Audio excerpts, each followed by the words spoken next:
বছরে 3 বার পরীক্ষা, দুটোতেই হিমশিম, খাতা দেখতে দেখতে ক্লান্ত। তোমরা কি একমত? আমি রাজি নেই। এসেই সব পাল্টাবেন? নতুন বর্দির প্রস্তাবে ঝড় উঠল স্টাফ টেবিলে।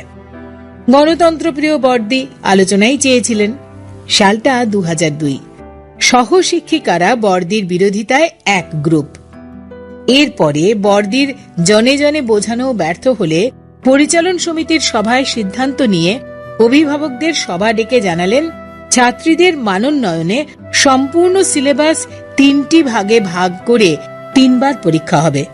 প্রথম পর্বের পরীক্ষা শেষে সেটা আর কোনো পর্বেই আসবে না। একইভাবে দ্বিতীয় পর্বেও সিলেবাসের নির্ধারিত অংশই থাকবে। তৃতীয় পর্বেও সিলেবাসের নির্দিষ্ট অংশেরই পরীক্ষা হবে।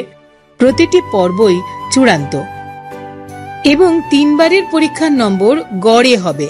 ফলে কেউ একটা পর্বে অনিবার্য কারণে অনুপস্থিত হলেও সে উত্তীর্ণ হবার জায়গায় থাকবে।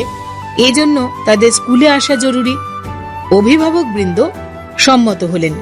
বিষয়টি সবার বোধগম্য হলে পরিতৃপ্ত বর্দি। চালু করা গেল প্রত্যেক চ্যাপ্টার পড়ানোর শেষে ওরাল প্রজেক্ট। বহু বাধা শেষে চালু করা গেল সাংস্কৃতিক বিভাগ। যোগ্য টিচারদের কাছে ছাত্রীরা আনন্দে শিখত নাচ, গান, আবৃত্তি, অঙ্কনের যে কোনো একটি। তৃতীয় পর্ব শেষে কোনো খ্যাতনামা সু অভিনেতা অভিনয় শেখাতেন। বিভিন্ন প্রতিযোগিতায় ভীষণ সাফল্য পেয়ে গর্বিত সবাই। বর্দির কখনো মঞ্চে, কখনো স্কুলে অনুষ্ঠানের আয়োজনে অভিভাবকদের চোখ মুখ আলোকোজ্জ্বল। কম্পিউটার শেখাও শুরু হয়। ছাত্রীদের সার্বিক বিকাশে পরীক্ষায় অকৃতকার্যতা নেই, স্কুল ছুট নেই। আছে অভূতপূর্ব ফল বোর্ডের পরীক্ষাতেও, লেটার, স্টার, ডিভিশন।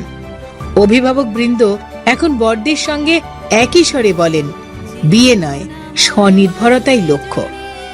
আমার পরাণ বিনায় ঘুমিয়ে আছে অমৃত গান, তারে আনন্দের এই জাগরণী ছুঁয়ে দাও।